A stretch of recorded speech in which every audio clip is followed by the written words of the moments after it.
Falkland Islands Meat Company, or as it's commonly referred to as Fimco, was built in the year 2001.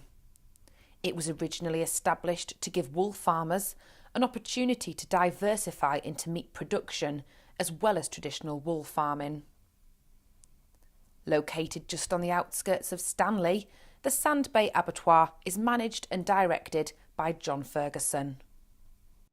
I came to Sandbay about the middle of 2002, so we kind of just getting ready for the first season. I came as logistics officer then and looking after all the logistical arrangements, buying the livestock and all that side of it, and looking after maintenance as well. And over the next few years, as people kind of changed and developed here, most of us kind of moved along a bit, and in 2004, I became general manager. For some, the Sandbay Abattoir might just be an ominous-looking building outside of Stanley, but after stepping foot inside, there's a whole feast of operations that takes place here. The Sandbay Abattoir is an EU-accredited export meat plant, commissioned and approved for lamb and mutton exports in 2002 and beef in 2008. Since its first year of export production in 2003, Fimco has seen its customer base expand into 7 other countries: the UK, France, Spain, Sweden, Germany, Malta and Chile. In 2005, Fimco entered the local market, providing a reliable source of quality meat to domestic customers.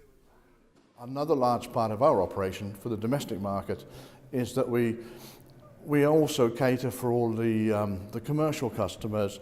People want to buy bulk products, now whether it's the ships, oil industry, there's a whole range of caterers, restaurants, hotels, things like that. And some people just want to buy a case of something because it's a little bit cheaper. Almost 14 years ago, Sandbay was just a mere figment of our imagination. Previously, folk would have purchased their meat from the local butchery in Stanley, but not quite in the way we recognise it on our grocery shelves today.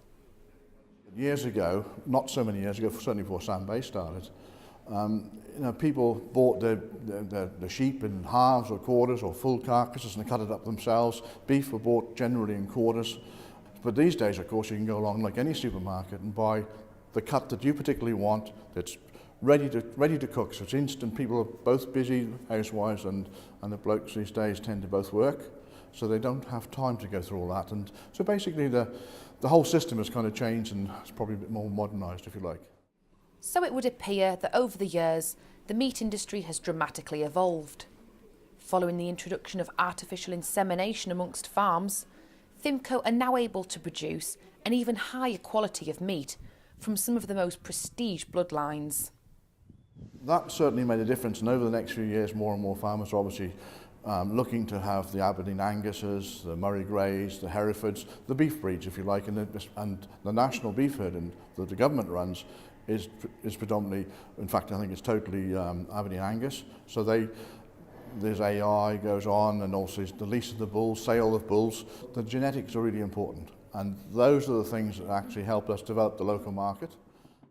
From the minute the livestock steps foot into Sandbay to it arriving on our shelves, a highly uniformed production line takes place.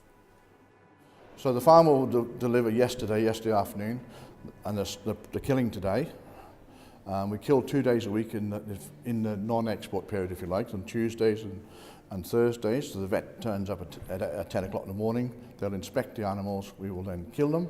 They'll be chilled then for at least, the beef tend to be probably 3 to 5 days before we start cutting into them. If not longer, sometimes if they're good, we'll hang them for longer than that. They will then be quartered after a few days so they can put them into the smaller chillers. Okay, they're held in refrigerated chillers at about +1 degrees, and then the lads in the team in the boning room will then break the beef down, okay, or the sheep.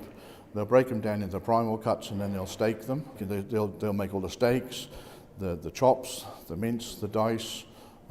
We saw beef burgers and flavoured steaks and a number of other kind of cuts and joints being made and strung up, and they will obviously have to be then packed, okay, labelled, weighed, priced, okay, and all ready for the shops. And then they'll obviously. In the coming years, Falkland Islands Meat Company has the potential to sell up to 1,500 carcasses of beef a year. This is an increase of over 900 carcasses, and that is an incredible amount of meat.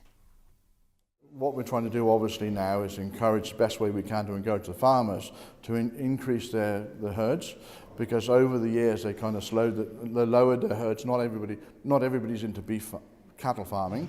We're trying to demonstrate to people that it's a good enterprise for them. They're getting good money for their beef now if they provide it in the right age, right weight and right quality. Okay, so we're paying on those obviously factors.